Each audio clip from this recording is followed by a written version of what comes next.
네, 자, 이제 시작하도록 하겠습니다. 자, 인사드리겠습니다. 현재 시간이 1월 15일 8시 조금 넘은 시간입니다. 그 토마토 증권 통해서 아직 소리가 안 들린다고 채팅 댓글창에 올라와 있는데, 이제 시작입니다. 예.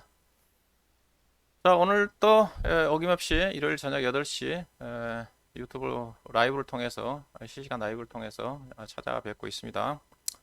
오늘 또그 토마토 증권통, 그 다음에 박시현 TV, 그리고 이제 토마토 투자 자문도 함께 동시에 나가는데 아마 토마토 투자 자문은 지금 송출이 안 되는 것 같네요. 스트림에 연결하지 못했다는 메시지가 좀 뜨는데 일단 오늘은 아마 박시현 TV하고 토마토 증권통을 통해서 어, 라이브로 1시간 동안 진행이 좀 될 것 같습니다. 자, 시스템을 조금 업그레이드하는 과정 쪽에서 토마토 투자 자문은 연결이 좀 안 된 것 같네요. 이제요. 대체적으로 박시현 TV와 그 다음에 토마토 증권통을 통해서 많이 참여하시니까 실시간은 박시현 TV 쪽으로 많이 참여하시고 현재 지금 27분 접속 계신 것 같고요. 그 다음에 이제 스트리밍 위에 이제 녹화로 조회는 이제 토마토 증권통을 통해서 대체로 많을 때는 2천, 3천 정도 조회를 한 걸로 알고 있습니다. 그래서 오늘 뭐 토마토 투자 자문이 연결이 안 됐네요. 끝나고 좀 어, 확인 좀 해봐야 될 것 같고. 자, 보도록 하겠습니다. 오늘 또 어김없이 우리 전정희 님이 박시현 TV 쪽에 가장 먼저 댓글로 인사하셨네요. 예, 저보다 먼저 입장하셨는데 오늘 제가 조금 시스템 점검 좀 할 겸 해가지고 한 10분 전에 제가 스트림을 좀 시작을 했는데 서경님도 일찍 들어오신 분이죠. 이근예님, 안녕하세요. 독립신사님, 항상 어김없이 제 방송하기 시작하기 전에 먼저 와서 기다리신 분이네요. 박시현 TV 쪽에 접속해 계시고 그 다음에 이응 한국님 지금 잘 들리시죠? 이제 잘 들린다고 나왔네요. 소리 안 들린다고. 이흠 한국인가요? 그 다음에 푸른 하늘님, 6150님이 인사하셨습니다.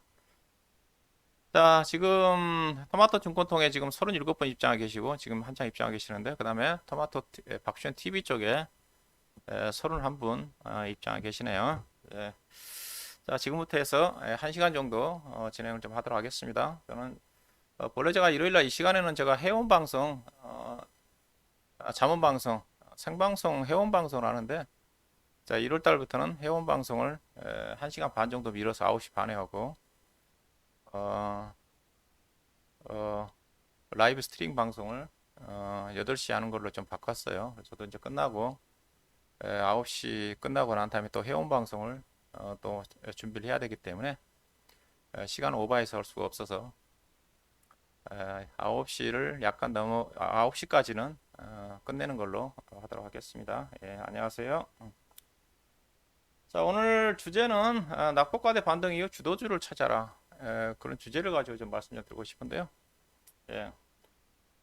이번 주가 이제 이번 주가 1월 중순인데 이번 주 끝나면 다음 주는 이번 주 주말부터 해가지고 이제 설 명절이 지나기 때문에 실제적으로 이제 1월 달 시장은 거의 막바지예요. 또 2월 달은 또 빨리 지나가죠. 빨리 좀 지나가는데 또 1월 달 시장이 연초에는 작년 연말부터 해가지고 1월 2일, 3일까지는 상당히 변동성이 좀 확대가 좀 됐는데 시장이 좀 빠르게 좀 반등을 좀 하면서 어느새 코스피 지수가 지금 2380까지 올라왔습니다. 이제요. 2380까지 올라왔고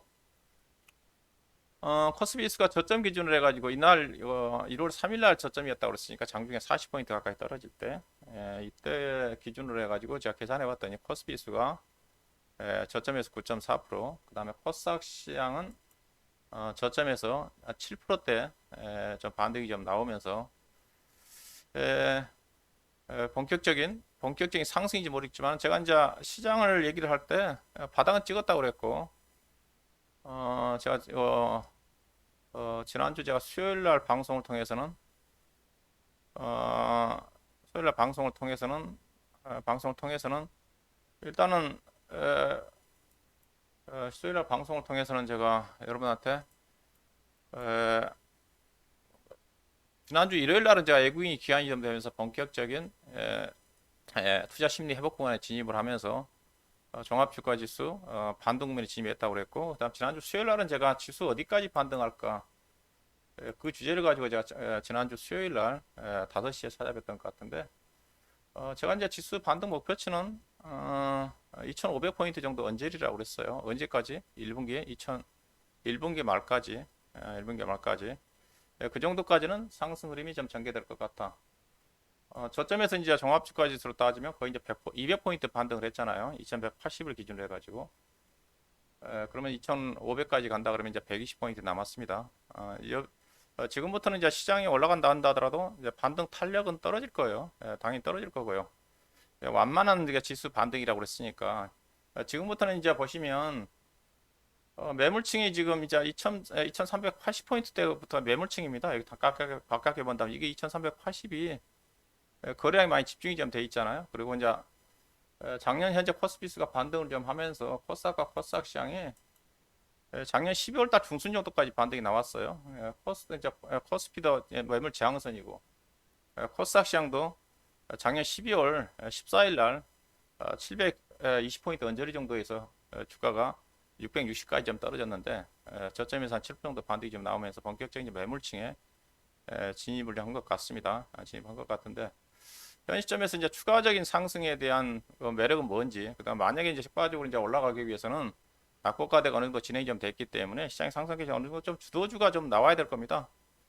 나와야지 매물층을 좀 돌파할 수가 있는 건데 시장의 어떤 전망과 함께 향후의 어떤 시장에서 지금부터는 이제 시장보다는 제가 이제 업종이라든가 종목이 중요하다고 그랬었죠. 지금 이제 지수는 여러분들 이제 지금 시점에서 지금도 시장에서 비관적으로 주가가 더 떨어진다든가 그렇게 생각하시는 분들은 이제 별로 없을 겁니다. 이제 시장은 저점은 확인이 됐다. 저점은 확인이 된 건데 하도 업종별로 종목별로 이리 갔다 저리 갔다 하니까 뭘 보고 집중을 좀 해야 될지 이런 것들이 이제 중요한 포인트가 좀 될 거예요. 그래서 그런 어떤 내용을 가지고 결국은 이제 시장보다는 어떠한 업종 종목을 좀 매매를 해야 될지 그런 내용 중심으로 해가지고 1시간 동안 좀 진행을 하려고 주제를 좀 잡았다고 좀 말씀 좀 드리고, 이제 간단하게 제가 시장을 좀 요약을 했어요. 낙폭과대 반등 이후 주도주를 찾아라.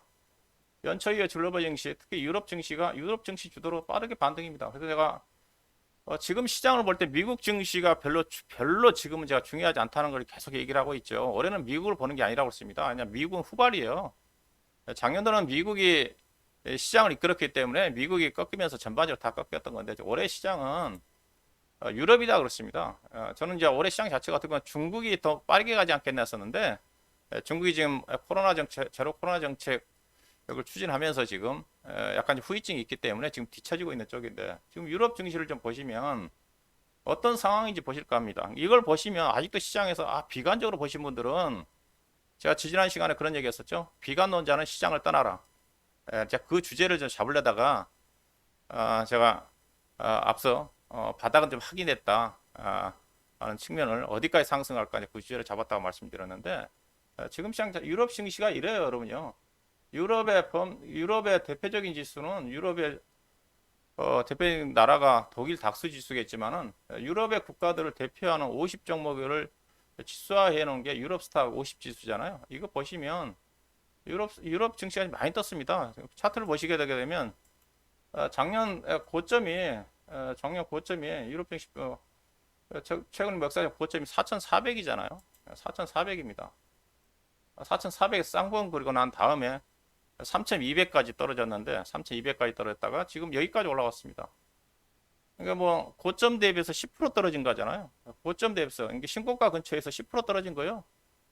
우리 종합주가 지수와 비교해 보면 우리 코스피 지수는 3,300에서 3,300으로 따지면 우리 코스피 지수는 지금 어떻게 보면 2,900포인트 정도의 어떤 위치인데 보면 근데 우리 시장은 지금 아직도 지금 2,300포인트 되잖아요. 유럽 증시가 이렇게 올라왔다는 겁니다. 알다시피 유럽이 여러분 특별히 좋을 게 뭐 있어요? 지금에서 작년에 러시아 우크라이나 전쟁으로 인해 가지고 가장 피해를 봤던 때가 유럽 쪽이었는데 유럽 쪽이어가지고 유럽이었고 근데 최근 들어서 이제 천연가스 가격을 중심으로 해서 많이 좀 떨어지면서 이제 유럽 증시가 급반등을 하고 있는 중입니다. 이 정도까지 올라와 있다는 겁니다. 그 다음에 그다음에 미국에서 지금 가장 강한 게 지금 다우지수인데 다우지수 지금 거의 신고가 36,900이잖아요. 36,900인데 현재 지금 다우지수가 지금 34,000포인트대입니다. 고점 대비해서 10% 정도 언저리 빠졌어요. 그러면 여러분들 우리 시장이 여러 가지로 다른 나라에 비해서 최근 시장 전망치 하향 조정이 좀 되고 그렇다 한다 하더라도 우리 시장은 지금 3,300에서 이거 코스닥인데 우리 시장은 3,300에서 지금 코스피 지수가 최근에 반등에도 불구하고 고점 대비해서 지금 1000포인트 떨어진 거잖아요. 1000포인트. 거의 뭐 지수로 따지면 25%. 다른 나라 국가들은 유럽이라든가 미국 같은 경우에 고점 대비해서 10% 정도 언저리. 이 정도까지 떨어졌다는 거죠. 그래서 시장은 이걸 본다 한다면 시장 바닥이 좀뭐 나온 거고요. 나온 거고. 앞서 지난주까지 해가지고 우리 증시가 코스피가 9.4% 정도 올라왔고 7.8% 정도 코스닥 시장이 반등을 했는데 주가가 이제 올라온 이유 자체가 지난주에 이제 미국의 CPI 지표가 좀 발표가 좀 됐고 6.5까지 떨어졌잖아요. 지난 6월 달에 9.1까지 올라왔던 미국 CPI 지수가 6.5까지 좀 떨어지면서 거의 이제 CPI 지표는 거의 이제 안정권에 진입했다고 그랬어요. 그러다 보니까 연준의 통화정책 기조 자체가 지금 연준 위원들의 발언 자체는 매파적이잖아요. 뭐 여전히 발언 자체는 매파적인 발언이 나오고 있음에도 불구하고 시장에서는 이미 CPI가 이렇게 좀 발표가 좀 되면서 6.5로 떨어진 거잖아요. 9.1에서 뚝뚝뚝 떨어지고 있습니다. 우리나라 CPI 지표는 지금 6.3까지 올라갔다가 지금 두 달 연속 5.0이에요. 우리나라 5.0, 11월달, 12월달 지금 행보를 하고 있는 쪽인데, 근원 CPI 지표도 지금 5.7까지 좀 떨어졌고, 그래서 앞서 이제 연준 위원들, 지난주 시장이 움직였던 것 자체가, 연준 위원들 자체는 여전히 매파적이지만은, 현재 미국의 기준금리 패드워치 전망에 따른 기준 점도표를 보면 거의 연준의 통화정책 기조 자체는 지금 완화적으로 바뀌었습니다. 지금 2월 달에 이제 이번 주 지나보면 다음 주부터는 또 이제 2월 1일 있을 미국의 2월 FMC 쪽으로 관심이 쏠릴 수밖에 없을 건데 현재 2월 FMC 쪽에서 금리 인하 가능성 25pp가 거의 기정사실이에요. 지난주에 CPI 지표가 발표되고 난 다음에 뚝 떨어졌습니다. 60포인트대인가 60%대에서 93.7% 정도 올라갔으니까 2월 달에 연준의 기준금리는 25pp가 그 기정사실화예요. 사실화된 쪽인데 그 다음에 이제 3월 22일인가 FOMC 따랐죠. 거기도 25pp입니다. 그래서 올해 연준 위원들의 대부분 자체는 올해 연말까지 5.0 이상, 일부에서는 5.5 이상이 2명이 있다고 그러잖아요. 19명 연준 위원 중에서. 그런 발언들이 그런 연준 위원들의 여전히 컨센 자체는 매파적이지만 시장에서는 그렇게 반영하고 있지 않다는 거죠. 이미 기정사실화되는 쪽이고요. 그 다음에 이제 중요한 것 자체가 지난주 움직였던 자체가 지금 시장에서는 올해 연말에 연준이 기준금리를 인하를 할 거다. 결국 상반기 때 2월 달에 25pp, 그 다음에 3월 달에 25pp 금리 인상을 하게 되면 5.0이 가잖아요. 5.0이 마지막이고, 이걸 보시게 되게 되면 이게 지금 이게 언제냐? 이거 올해 12월 13일 기준에서 뽑은 거예요. 올해 연말 12월 13일 기준으로 해가지고 연준의 올해 연말의 기준금리가 어느 정도 올라갈 건지 연준 위원들이 바라보고 있는 시장의 컨센입니다. 시장에 연준 위원들이 아니라 시장에서 이 부분 자체는 보시면 뭐예요? 이게 이제 이거잖아요. 이걸 더하시 지금 연준이 5.0까지 간다고 그랬잖아요. 2월 달하고 3월 달에 25ppc 금리 인상을 하게 되면 현재 연준의 기준금리는 지금 4.5잖아요. 4.5인데 두 차례 인상을 하게 되면 5.0이 갈 거고요. 그리고 난 다음에 이거 떨어진다는 거잖아요. 이게 이 부분 자체는 떨어진다는 거 자체잖아요. 그래서 지금 시장에서는 올해 연말에 연준 위원들은 매파적이지만은 시장에서는 올해 연말 정도 되면 50pp 정도까지 연준이 기준금리를 인하를 할 거다. 그리고 내년도에 2024년도에 25pp 정도 금리를 인하를 할 거다. 그런 쪽이 현재 시장에서 지금 반영이 좀 되고 있어요. 반반 정도 되죠. 지난주 CPI 발표 이후에. 그래서 그 부분이 이제 주가를 끌어올리고 있는 겁니다. 지난주 이제 우리나라도 한국은행이 기준금리를 인상을 좀 하면서 기준금리를 인상을 하면서 우리나라도 지금 이제 3.5까지 올라갔는데 올라갔는데 이게 통화 정책에 대한 완화 부분 자체가 시장에 반영이 좀 되고 있는 거예요. 거기다가 미국의 지금 경기 침체에 대한 우려감들이 부각이 좀 되고 있지만은 고용 지표가 워낙 좋게 나왔고 지난주에도 이제 미국 시장이 지난 주말에 금요일 날 주말에 미국 시장이 장 초반에 비교적 크게 떨어졌다가 반등이 나왔던 것 자체도 나스닥 시장이죠. 양봉으로 끝났잖아요. 양봉으로 끝났는데 장 초반에 거의 나스닥 시장이 거의 1% 가까이 떨어졌어요. 떨어졌다가 반등한 이유 자체도 소비자 심리 지표가 좋게 나온 겁니다. 시장의 예상치가 60 정도 되는데 아마 64.5인가 나왔어요.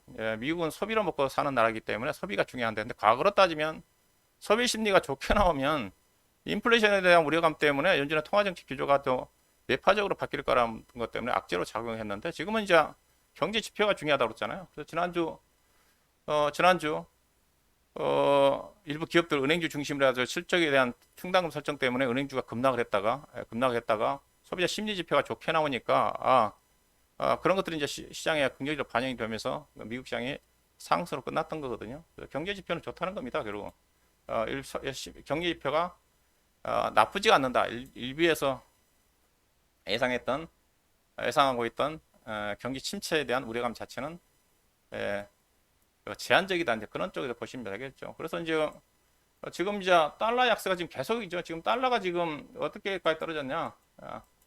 달러가 지금 이제 102까지 떨어졌어요. 이게 지난주 주말 기준으로 해가지고 지금 거의 이제 101.965까지 떨어졌잖아요. 보시면 차트에도 안 나오잖아요. 지금요. 차트도 지금 안 나옵니다. 아마 지금 102 아래로 떨어진 경우는 작년 7월 초 이후로 아마 처음일 겁니다. 뭐 내일 또 이제 원달러 환율이 떨어지겠죠. 그러면 내일 또 지금 원달러 환율 자체도 지금 1230원대까지 좀 떨어졌는데 1240원인데 내일 아마 1230원대 한 5, 6원 정도 떨어져서 환율은 계속 떨어질 거예요. 예.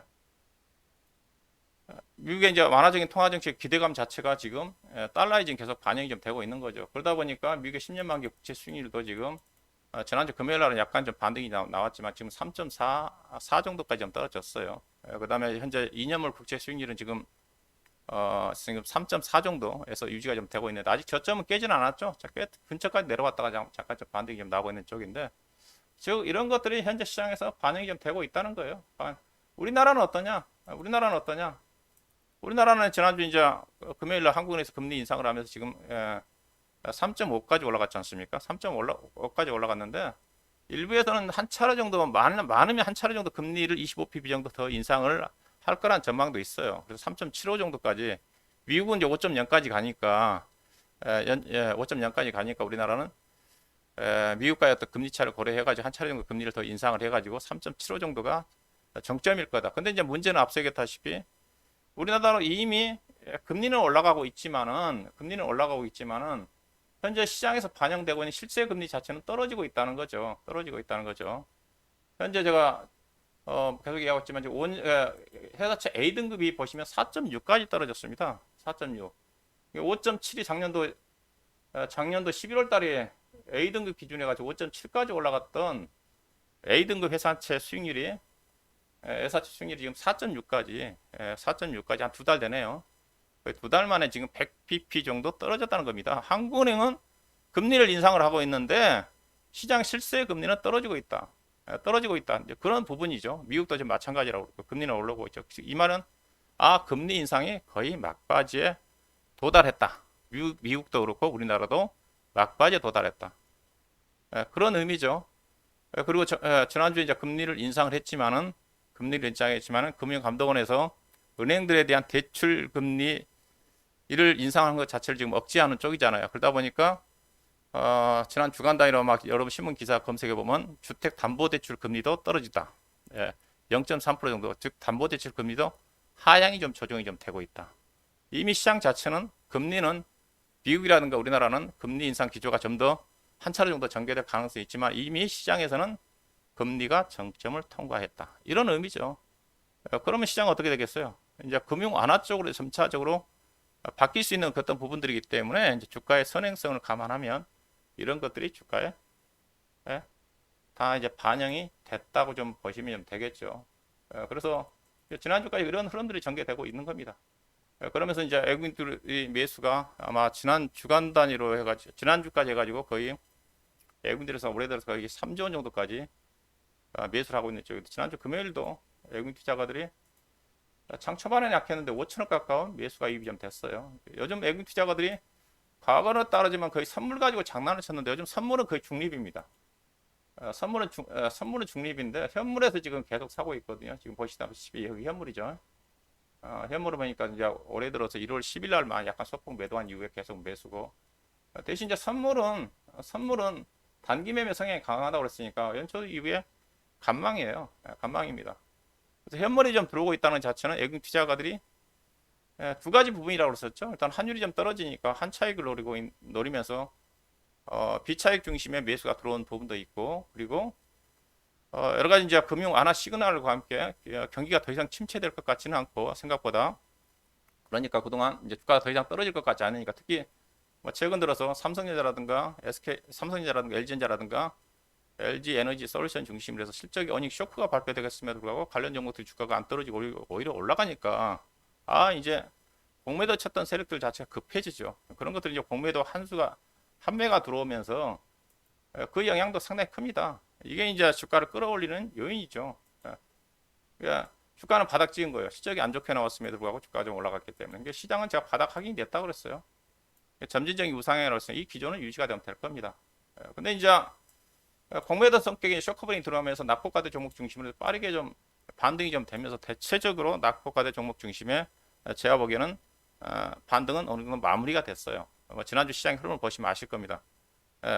그러다 보니까 지난주 후반부터는 업종 주도지보다는 업종 내에서 차별화 장세와 그 다음에 종목 중심으로 지난주 금요일 같은 경우 코스닥시장 약세를 보였지만 그런 흐름이 전개되는 쪽이에요. 지금부터는 이제 뭐냐면 이제는 밸류에이션의 문제예요. 주가는 하방은 지지가 좀 되는데 국내 기업들의 이제 실적들은 워낙 안 좋게 나오다 보니까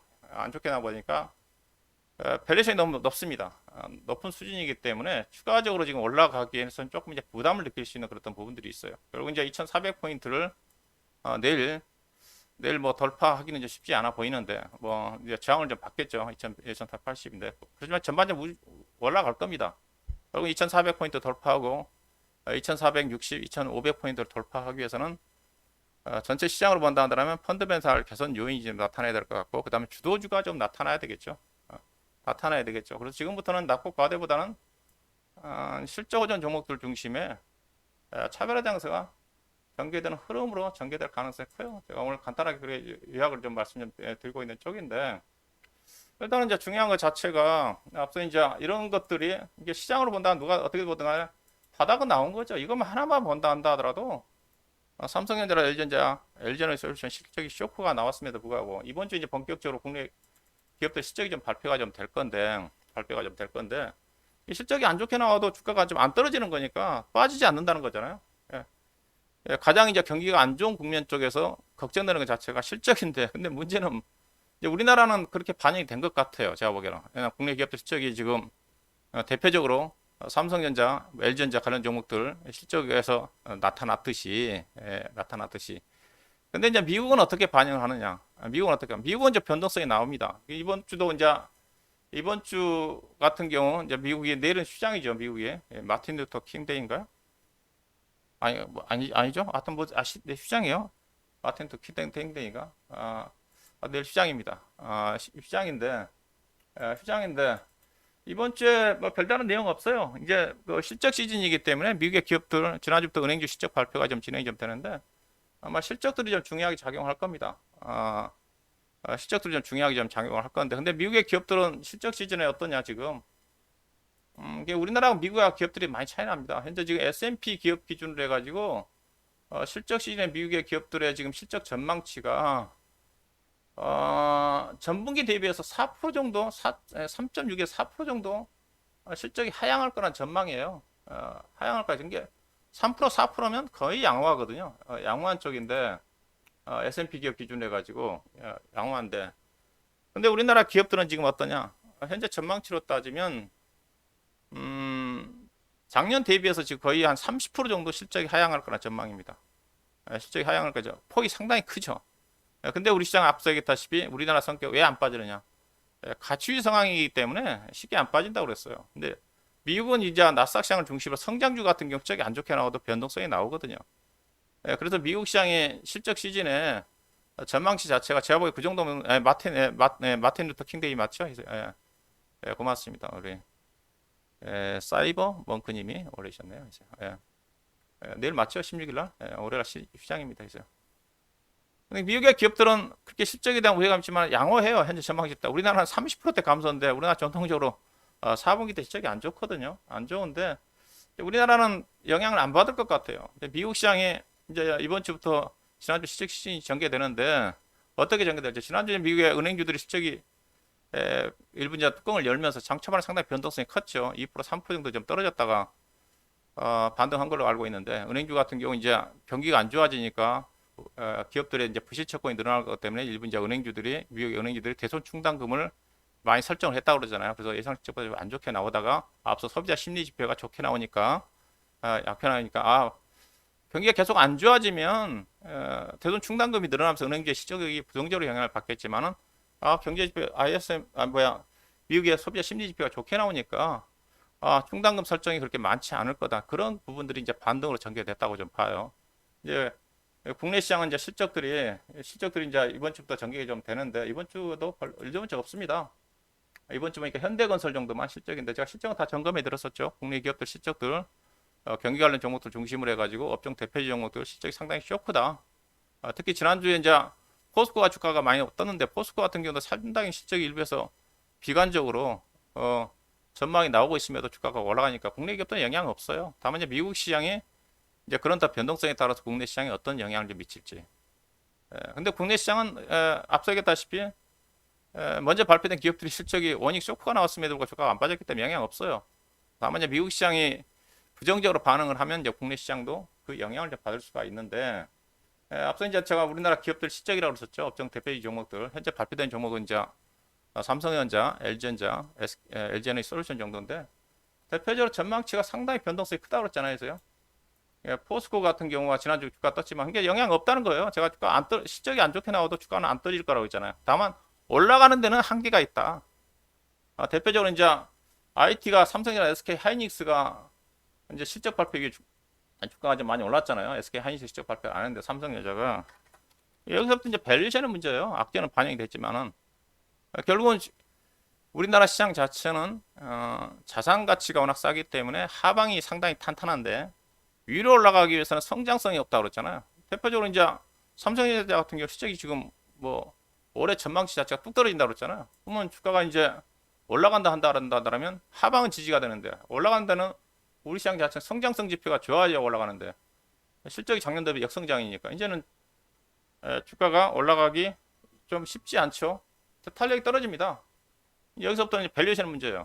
삼성전자 기준에 제가 삼성전자는 62,500원, SK 하이닉스는 제 생각보다 주가 많이 떴죠. 제가 72,500원까지 저점 내려올 거라고 했었는데 그리고 제가 82,500원, 83,000원을 고점 얘기했는데 일단 올라갔어요. 올라갔습니다. 올라갔습니다. 근데 이제 올라가기 어려울 거예요. 지금 현재 입장에서는 삼성전자, SK 하이닉스 현재 가격대에서 상당히 이제 더디게 간다는 거죠. 낙폭과대 때문에 지금 공매도 세력들이 쇼커버링이 좀 들어오면서 그 영향에다가 일부 이제 예금 투자가들 매수가 가미돼서 주가가 올라가는데 지금부터는 이제 밸류에이션의 문제예요. 업황이 뚜렷하게 확실하게 개선이 좀 된다든가 예상보다 좋아지면서 밸류에이션 예상치보다 좋아지면 주가가 올라갈 수가 있겠지만 여기서부터는 이제가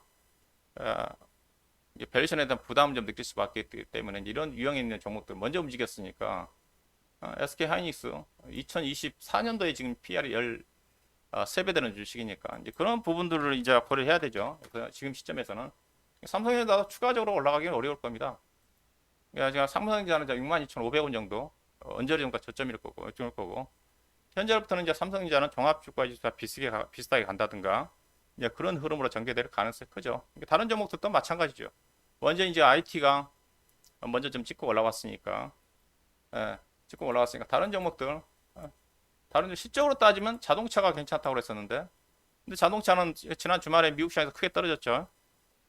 테슬라의 전기차가 하락 영향이 기존에 있는 미국에 있는 GM이라든가 포드까지 영향을 미치면서 자동차 종목들이 좀 떨어졌으니까 떨어지고 지금은 낙폭과대 반등이다 보니까 현대차, 삼성전자 관련된 자동차 종목들은 안 떨어졌잖아요. 안 떨어졌는데 결국 이제 가기 위해서는 이 실적주들이 가야 되는데 가기가 쉽지가 않죠, 그래서요. 예. 근데 뭐 자동차 좀 올라왔으니까 내일 또 약간 이제 부정적인 영향을 좀 받을 수밖에 없을 것 같고, 받을 수밖에 없을 것 같고.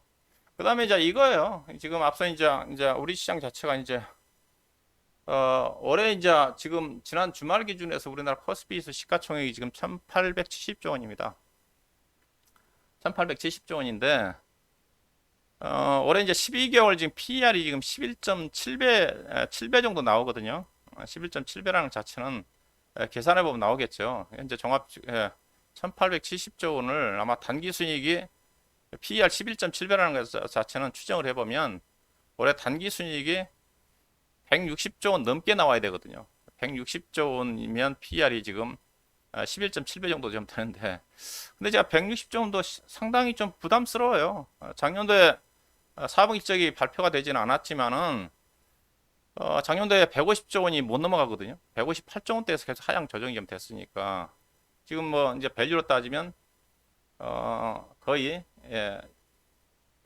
고점이라는 거죠. 2016년도 이후에. 그러니까 여기서부터는 뭐야? 그래서 시장은 저는 뭐 그렇다 고점 찍었다고 얘기하지는 않아요. 점진적으로 경기 수준을 확인하면서 실적 개선 속도가 빨라져야지 주가가 좀 올라갈 건데 이제 밸류션 부담 때문에 이제는 여기서부터는 탄력 자체가 떨어진다는 거죠. 떨어진다는 거죠, 그래서. 예. 그래서 완만하게 상승을 한다. 그래서 지금부터는 이제 급할 게 없는 거죠. 바닥은 좀 찍었으니까 점진적 우상향이고, 뭐 제 지수 전망이 맞을지 모르겠지만 저는 이제 3월 말까지 종합주가 지수를 2,500포인트, 2,530 정도를 보거든요. 이제 저점이 200포인트 정도 올라왔으니까 저점은 확인이 됐어요. 시장 바닥 이미 확인이 좀 됐고 점진적 우상향입니다. 빠르게 가지는 않는 거고요. 낙폭과대 종목 중심으로 해가지고 최근에 이제 쇼커버링 중심의 매수가 많이 유입됐다 그랬어요. 보면 최근에 자료를 보시게 되게 되면 이제 외국인 투자가들 환율 하락에 따라 가지고 대형주 중심으로 해가지고 비차익 중심의 매수가 들어왔던 부분이 상당히 크고 그동안 그리고 공매도를 외국인 투자가들이 많이 썼으니까 공매도입니다. 이게 공매도 일별 대차장 건데요. 이거 보시게 되게 되면 지난주 금요일까지 뽑았는데 하루 거래대금이 지난주 금요일 같은 경우 3,600억이라는 거죠. 그중에서 외국인 투자가들이 2,400억을 공매도를 쳤고 목요일날 같은 경우 2,300억 쳤고 그다음에 수요일날은 2,280억. 점진적으로 올라가죠. 그러니까 주가가 이제 워낙 바닥권에서는 이제 아무래도 공매도 쇼커버링이 좀 매수가 많으니까 영향을 받을 건데 지금부터는 이제는 일부 이제 외국인들 시각에서 본다 한다면 바닥에 올라갔던 종목들 중심으로 해서 이제 매도도 많이 나온다는 거죠. 이제 균형이 갖춰지는 거죠. 바닥권에서는 이제 쇼커버링 매수가 위에서 주가 상승 탄력이 좀 강화가 좀 된 건데 점진적으로 늘어난다고 보시면 될 것 같고 뭐 어떤 종목들이 공매도가 많냐? 지난 주간 단위 공매도 상위 종목들입니다. 비중이 많은 게 이게 중요하죠. 전체 거래량 중에서 몇 프로가 좀 차지하는 건지. OCI가 32%, 롯데케미칼이 그러니까 전체 거래량의 30% 정도가 지난 주간 단위로 OCI는 공매도가 나왔다는 거죠. 롯데케미칼, 코스맥스, S1, W게임즈. 대체적으로 이제 OCI 주가 공매도가 많은 것 자체는 최근에 폴리실리콘 가격이 급락을 했거든요. 지금 폴리실리콘 가격이 17달러 정도 될 겁니다. 작년 연말에 37달러 가까이 됐던 게 지금 17달러니까 불과 한 달 만에 반토막이 났죠. 반토막이 났죠, 이제요. 그 다음에 롯데케미칼은 이제 좀 과다하게 경기 수준에 비해서 앞서간 부분 자체. 여전히 4분기 때도 적자 날 거라고 그랬으니까 롯데케미칼은 4분기 때 적자 날 거라고 그랬죠. 작년에 3분기 때 4,239억인데 컨센이 915억인데 적게는 777억에서 1,768억이니까. 그러니까 이거 하하급 정도 대표적인 이제 중국 경기 회복이 수혜주기도 한데 바닥은 찍었어요. 최근에 석유화학 업종 주력 제품들 스프레드 마진을 보게 되게 되면 이게 그렇지만 개선 속도가 되게 느립니다. 그러니까 너무 주가가 빨리 올라가면 영향을 받는다는 거죠. 그러니까 앞서 제가 시장은 상승을 하는데 이런 또 경기 관련 종목들 중심으로 해가지고 업황의 회복 속도에 따라가서 실적 전망치가 예상보다 더디게 진행이 된다 한다면 주가가 다시 뒤로 미끄러질 거고, 예상보다 좀 좋아지면 주가는 점진적으로 계속 우상향을 한다고 좀 봐야 되겠죠. 이런 시각에 따라 이제 엇갈리는 흐름들이 공매도에 좀 나오고 있는 겁니다. 나오고 있는 겁니다. 대체적으로 여기 나와 있는 종목들은 이제 그런 또 논란이 있는 종목들인 것 같고, 코스닥시장은 지난주 제넥신이 주가 급등 나왔었죠. 바이오 종목들은 올라가면 공매도가 많이 나오는 것 같아요.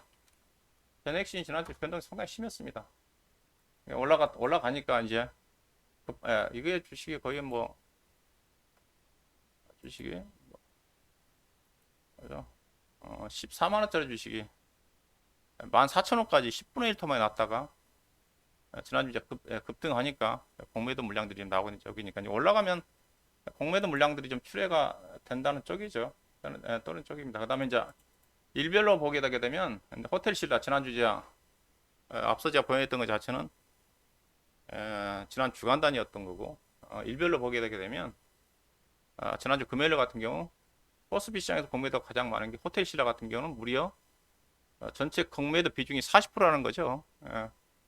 전체 거래량의 40%가 공매도였다는 거잖아요. 엄청나게 많은 거죠, 이제. 농심, LG에너지 솔루션, 롯데쇼핑, 한샘, 뭐 관련된 종목들.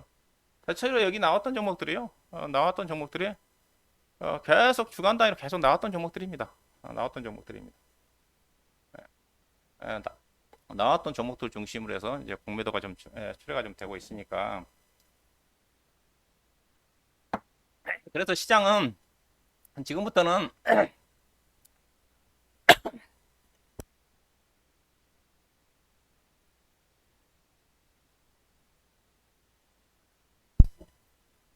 너무 이제 빨리 밸류션에 비해서 앞서가는 종목들은 이제 공매도 타켓이 좀 되면서 공매도가 좀 출회가 좀 되고, 그러다 보니까 상승 탄력이 떨어지죠. 관련 종목들은 그래서 완만한 지수 상승 흐름이 전개되지 않겠는가.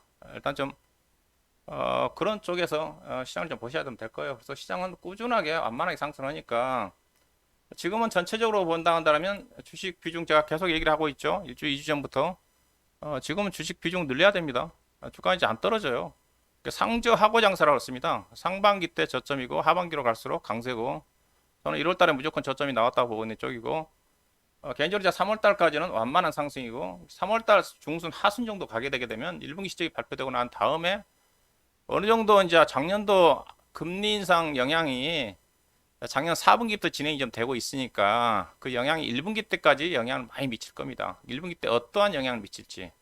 아직까지 본격적인 금리 인상, 뭐 지금 뭐 미국도 그렇고 우리나라도 이달까지 지금 금리가 지금 최고치잖아요. 근데 이제 실제 금리 좀 떨어지고 있으니까 금리 인상으로 인한 영향을 내년도 상반기 때 확인이 좀 돼서 금리 인상에도 불구하고 생각보다 기업들의 실적이라든가 경기라든가 실적들이 나쁘지 않다 그러면 이제 그 주가는 점진적으로 우상향을 하겠죠. 그래서 계속 우상향 하니까 시장에 대해서는 이제 겁먹을 건 없어요. 그래서 지금부터 중요한 것 자체는 어떤 업종이라든가 종목을 가지고 수익을 좀 내야 될지. 결국은 지금은 큰 흐름 자체는 그런 흐름 자체는 이제 경기 회복에 대한 관건이니까 어느 쪽에 중점을 좀 둬야 되는 건지.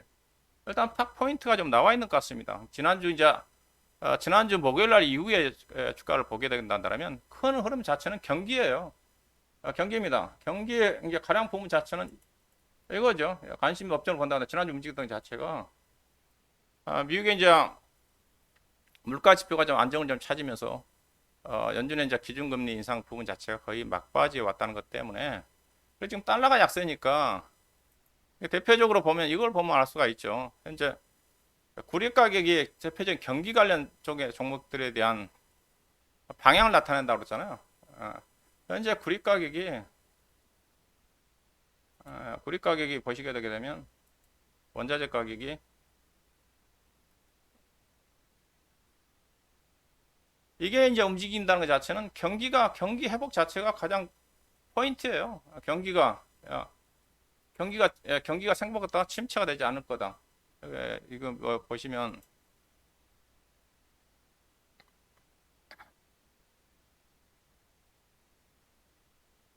종가상으로 보게 되면 구리 가격 여기까지 올라왔습니다. 여기까지 올라왔습니다. 어디 언제부터죠? 작년 7월달 수준.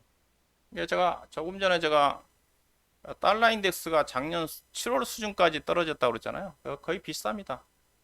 구리 가격이 올라간다는 자체는 이제 달러가 안전자산인 대표적인 달러가 약세를 보이고 있으니까 상대적으로 위험자산인 상품 가격적으로 움직임이 전개되고 있는 거죠. 이거 부분 자체는 결국 구리 가격 움직인다는 자체는 중국 경기에 대한 회복에 대한 기대감이거든요. 중국이 지금 제로 코로나 정책을 시행한 이후로 코로나가 좀 확산이 좀 되면서 딜레이가 됐지만은 결국은 중국의 제로 코로나 정책으로 전환이 좀 되면서 본격적으로 중국이 경기 회복에 나설 거다. 이제 그 시점 자체는 언제겠습니까? 중국이 이제 춘절 연휴 기간이 아마 21일부터 29일까지인가요? 들어가면 이제 3월 달로 넘어가는데 춘절 연휴 기간을 전후해 가지고 코로나 확진자 수가 어떻게 전개될지 그러고 난 다음에 이제 중국의 3월 달로 넘어가기 좀 되는데 이게 중국이 지금 보시면 앞서 지금 글로벌 시장을 볼 때 미국 시장을 볼 게 아니라 중국하고 유럽을 봐야 되고 우리나라 중요한 자체가 중국을 봐야 되는데 지금 상해 종합주가 지수가 거의 고점까지 올라왔어요. 예.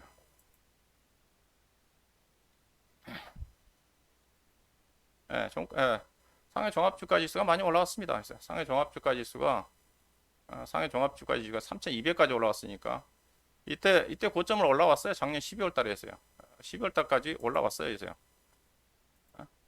12월 달까지 올라왔습니다. 중국 시장이 좀 올라왔고 그 다음에 유럽 시장이 지금 생각보다 최근에 천연가스가 이제 급락을 좀 하면서 겨울철 들어서 천연가스가 강세를 좀 보이지 않게 했었는데 천연가스가 오히려 좀 떨어지면서 유럽이 좀 먼저 올라가고 먼저 움직임이 전개되고 있는 쪽이니까 전개되고 있는 쪽이니까 유럽 증시가 이렇게 올라가고 있죠. 그래서 시장을 미국에 너무 의존하지 마시라고. 미국은 천천히 좋아지는 게 좋다고 그랬습니다. 천천히 가장 늦게 좋아져야 되는 거고 작년도 워낙 좋아졌기 때문에 그래서 최근에 이제 유럽이 좀 강하지만은 중국이 좋아져야 되는 거니까 중국이 이제 회복될 수 있는 시차 자체는 결국 이제 3월 달이 좀 되지 않겠습니까? 3월 달 정도 가야 되겠죠. 3월 달 정도 가야지 중국의 양해가 이제 3월 초에 있으니까 양해 기간에 이제 중국의 경제 정책들이 좀 발표가 좀 되면서 3년 동안 중국이 제로 코로나 정책 때문에 경제 사정이 안 좋은데 본격적으로 제가 경기 부양책을 사용할 가능성이 크다고 그랬잖아요. 그래서 지금 미리 움직이고 있는 것들이 시장의 핵심 자체가 움직이는 것 자체가 소재 쪽입니다. 제가 오늘 이거 주제 자체가 상대적으로 저는 이제 개인적으로 주도주라는 것 자체가 그렇다고 해서 제가 오늘 주제 자체가 주도주인데 저는 상반기까지 그렇게 특별한 주도주는 없다고 얘기하고 있잖아요. 3월 1분기 정도까지는 1분기까지 주도주는 상대적으로 크지는 않는다.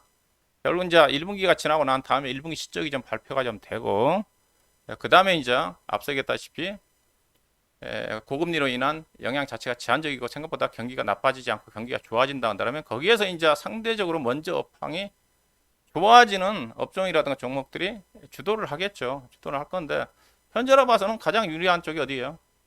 중국발 경기 쪽입니다. 그 핵심 자체는 중국이라고 그랬으니까 중국의 경기에 민감한 쪽이 뭐예요? 소재 쪽이거든요. 소재고 그다음에 이제 중국의 제로 코로나 정책 이후에 이제 중국의 소비 시장 확대와 관련해 가지고 중국발 소비 관련 종목들인데 저는 이제 중국발 소비 관련 종목들은 이제 밸류션에 대해서 상당히 좀 부담 좀 느끼고 있어 가지고 지난주에 뭐 일부 종목들 면세점이라든가 그다음에 카지노 관련 종목들, 화장품 관련 종목들이 변동성이 상당히 컸는데 모멘텀 자체는 괜찮지만 그것도 또 이제 밸류션의 문제예요. 밸류션의 문제이기 때문에 주도주로 나서기 어려운 거고 결국은 소재라든가 산업재 쪽에서 부각하고 있는 게 아닌가. 그래서 지난주 낙폭과대 이후에 주가가 가장 앞서간 쪽이 대표적으로 중국발 소재 쪽에 철강 쪽이잖아요. 지금 포스코가 고점을 돌파했잖아요. 이제 이런 부분입니다. 이제 그다음에 앞서 이제 구리 가격이 올라가니까 풍산도 지금 강세. 이게 이제 중국 경기에 가장 민감한 섹터잖아요. 비철 금속 쪽 자체가. 이게 이제 지난주 이제 목요일날 이후를 본다 한다면 이들 종목들이 상대적으로 현재 시장에서 경기라고 그랬으니까 포인트 자체가 달러 인덱스 하락에 따라 가지고 상품 가격 상승이 진행이 좀 되고 있는데 관련된 종목들이 중국 경기거든요. 그래서 지난주 이제 그런 영향 관련해 가지고 이제 그 상품 가격 움직임에 대해서 가장 또 반응하는 회사들이 그 어, 해운 회사들이잖아요. 해운 회사들이잖아요. 페노션이라든가 관련 종목들이 또 어, 지난주에 이제 급등이 나왔거든요. 이게 지난주 목요일 날 금요일 날 좀 보셔야 됩니다. 목요일 날 금요일 날 뭐가 움직였느냐? 왜냐면 목요일 날 금요일 날 이후에 탄력적으로 움직였던 종목들이 상대적으로 시장에서 주도를 할 수 있는 섹터라 봐요. 최소한 3월 달까지는. 목요일 날까지, 수요일까지는 낙폭과대 종목들 중심의 전반적인 순환 상승이었거든요. 목요일 날 금요일 날 움직였던 종목이 앞서 소재 관련 쪽이고, 그 다음에 뭐예요? 건설기계 쪽이죠. 건설기계. 대표적인 중국 경기 민감 쪽. 현대건설기계. 현대건설기계도 지금 다시 고점입니다. 그러니까 포인트 자체는 경기 관련 쪽이고요. 경기 관련 물론 이제 금리 완화 때문에 성장주도 주목을 좀 받고 있지만은 성장주들은 실적에 따른 변동성이 워낙 크니까 이쪽에 제가 보기에는 상대적으로 유리해 보입니다. 유리해 보입니다. 중국발 경기가 핵심이다. 지금 주가가 움직인 것 자체는 이거라고 쓰니까 경기 침체가 좀 완화가 좀 되면서 앞서 지난 주말에 미국 시장이 장중에 나스닥 시장이 0.9% 정도 떨어졌다가 소비자 심리 지표가 좋게 나오면서 시장 예상치가 60 정도 됐는데 64.5로 나오면서 미국 시장이 반등이 나왔다는 거죠. 미국도 뭐냐? 지금 이제 경기에 관심이 좀 쏠려져 있어요. 우리는 미국보다는 앞서 중국 쪽에 좀 반응을 좀 봐야 되는 거니까.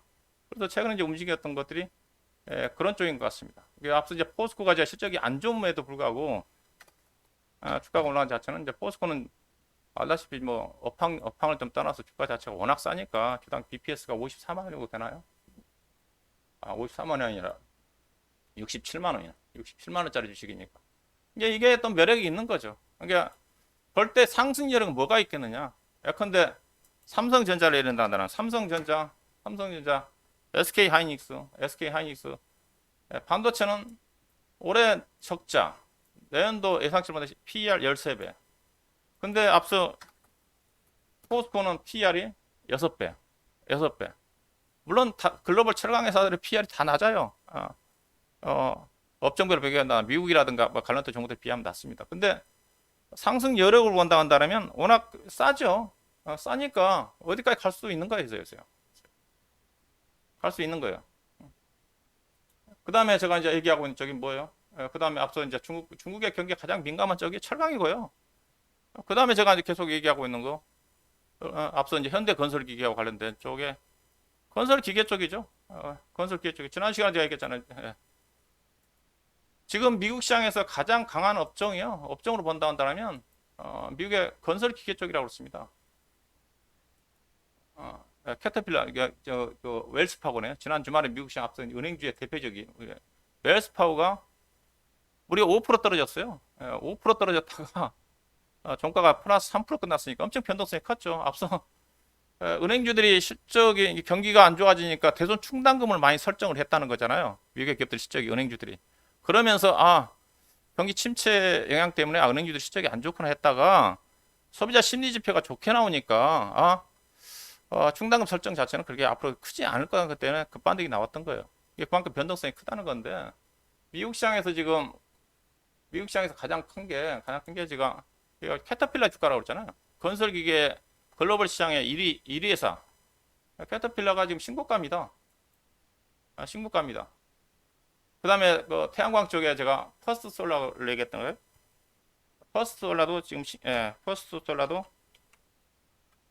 퍼스트 솔라도 신고가인가? FSL인가?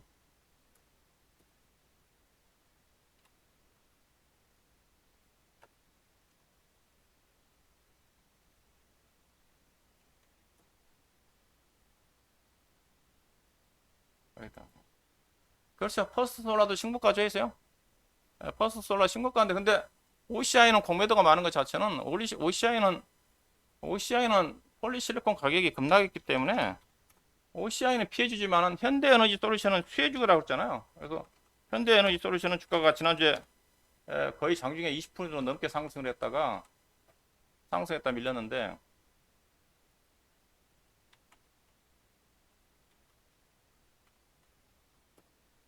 현대에너지솔루션은 이제 수요일날 급등했다가 좀 조정을 좀 받았는데, 우리나라 태양광 주식들 퍼스트 솔라는 아직까지 제가 알기로는 적자일 거예요. 근데 현대에너지솔루션은 주가 싸죠, 여전히. 했어요. 이제 글로벌 시장에서 지금 미국 시장에서 가장 강한 게 건설 기계 섹터다. 건설 기계 섹터다. 그리고 저는 이제 여러분들한테 건설 기계를 제가 음, 뭐 강조를 많이 하고 있잖아요. 그래서요. 제가 상반기 때 주목할 섹터 자체는 중국이다. 주목할 것 자체는 제가 작년 12월 달에 제가 환승 매매 관련해서 올해 투자 유망한 상반기 유망한 섹터를 제가 유망한 섹터 하나를 꼽는다 한다면 코스피 시장에 저는 이제 건설 기계 쪽으로 얘기하고 있는 쪽인데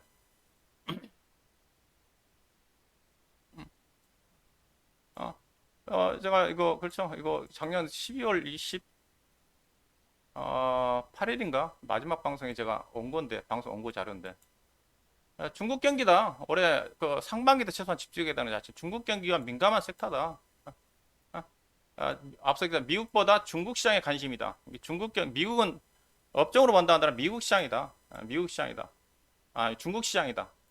그쪽이 건설기계다.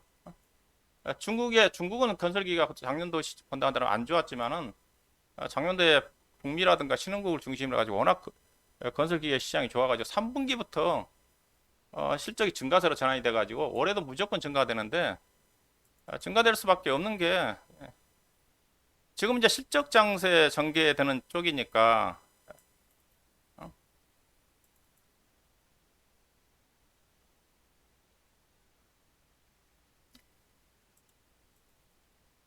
올해 그 건설기의 초대형 프로젝트예요.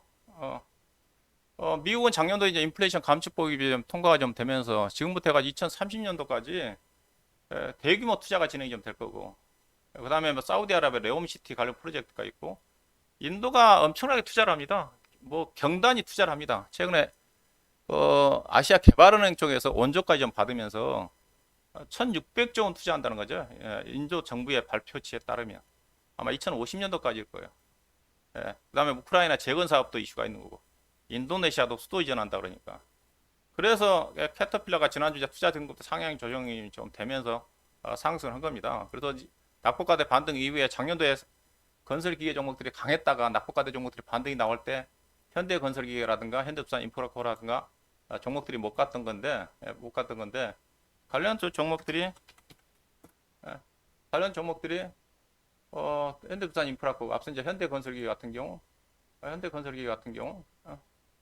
외국 투자가들이 계속 사죠.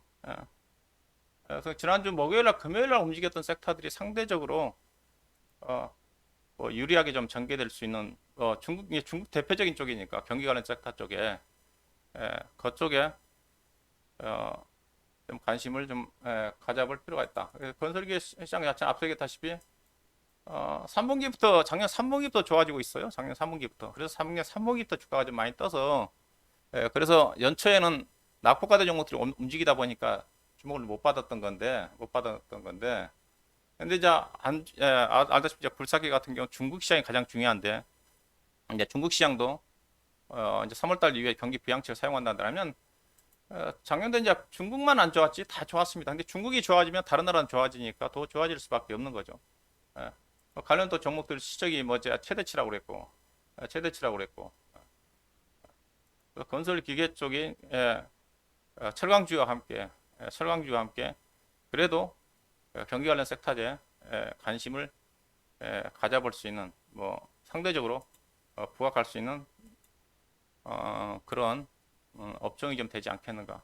그리고 여기서도 종목이겠죠. 그리고 종목이겠죠. 그래서 어떤 종목을 좀 사야 되는 건지. 근데 건설 기계 쪽은 일단 주가 다 싸요. 주가 쌉니다. PER 기준에서 5배밖에 안 되는 쪽이고. 그리고 앞서 이제 실적이라고 썼는데 최근에 보시게 되게 되면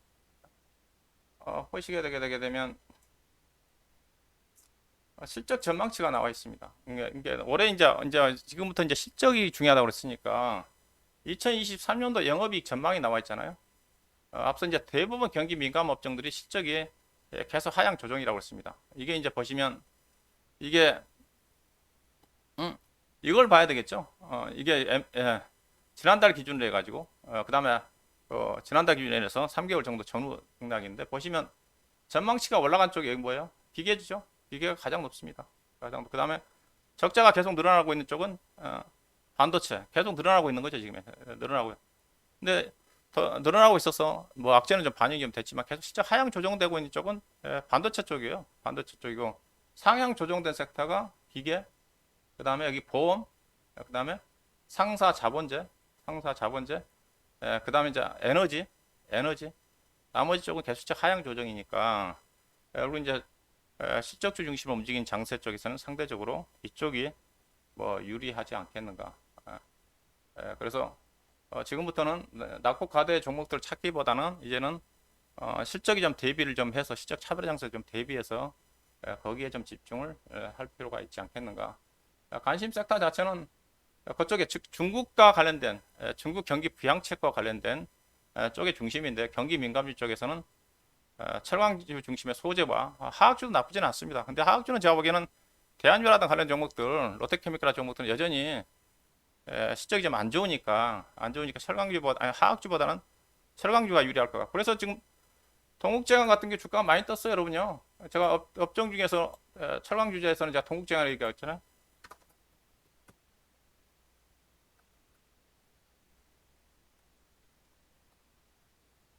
동국제강 주가 보세요. 많이 떴습니다, 여러분요. 많이 떴습니다. 30% 떴어요. 30% 떴어요. 철강 업종에 제가 탑은 동국제강을 그랬어요. 근데 지금 동국제강은 제가 사란 얘기 보내드리고 싶진 않아요. 예, 예. 다른 종목을 골라야 되겠죠. 탑은 동국제강, 그다음에 이제 포스코가 대형 쪽에서는 가장 뭐 쪽인데 현대제철은 거의 적자 나온다 그랬어요. 적자 나온다. 현대건설도 주가 올라갑니다. 이게 지난주 여러분들 목요일날 금요일날 움직였던 주식들이 낙폭과대 반등 이후에 시장에서 상대적으로 크게 그렇다고 이들 종목들이 앞서가지는 않겠지만 상대적으로 다른 것들 10% 올라갈 때 15% 20% 올라갈 수 있는 업종이 철강이고 그 다음에 건설기계 쪽이다. 그 다음에 신재생에너지 관련 쪽이고 그 다음에 중국발 소비 성장 관련된 화장품이라든가 뭐 카지노 관련 종목들은 밸류 자체에 대한 문제이기 때문에 쉽지는 않습니다. 그런데 지난주 제가 종목 진단을 할 때 파라다이스를 얘기했는데 이거 쉽지는 않아요. 이거 중국 한다 하더라도 좋아진다 한다 하더라도 2024년도 기준에 PR이 30배짜리 회사거든요. 30배짜리 주식 사가지고 뭘 먹겠습니까 이제. 제한적이죠 있어요. 제한적이죠. 자 그렇게 좀 보시면 될 것 같고 지금 9시네요. 9시인데 오늘 제가 딱 9시에 끝날 건데 그래서 지금은 이제는 이제 종목 차별 장세예요. 시장에서요. 그래서 실적에 근거한 종목별 대응이 유리하지 않겠는가. 지금 1임 서비스 가입하기 아주 좋은 기회라고 그랬습니다. 1임 서비스 가입이 좋은 기회고 그다음에 전문가 생방송은 제가 지난주부터 아카데미를 하고 있는 쪽인데 지금 들어오셔도 지난주 아카데미 녹화돼 있으니까 6개월 동안 반복 청취 가능하고 이번 주에도 제가 화요일날 수요일날 방송이 있으니까 생방송 회원들한테는 무료로 참여할 수 있는 기회니까 생방송 가입하신 분들은 기회를 좀 잡으시고 그 다음에 혼자 매매가 어려우신 분들은 지금 1임 서비스 가입하기가 아주 좋은 기회라고 그랬습니다. 좋은 기회니까 지금은 혹시 자금 여력이 있으신 분들은 투자를 늘릴 수 있는 뭐 좋은 좀 기회가 좀 되지 않겠는가. 자 그렇게 좀 말씀 좀 드리도록 하겠습니다. 자 딱 지금 9시네요. 자 오늘 방송은 여기까지 하도록 할 거고 그 다음에 이번 주 수요일 5시에 예정이 되어 있으니까 참고하시면 될 것 같습니다. 자 고맙습니다.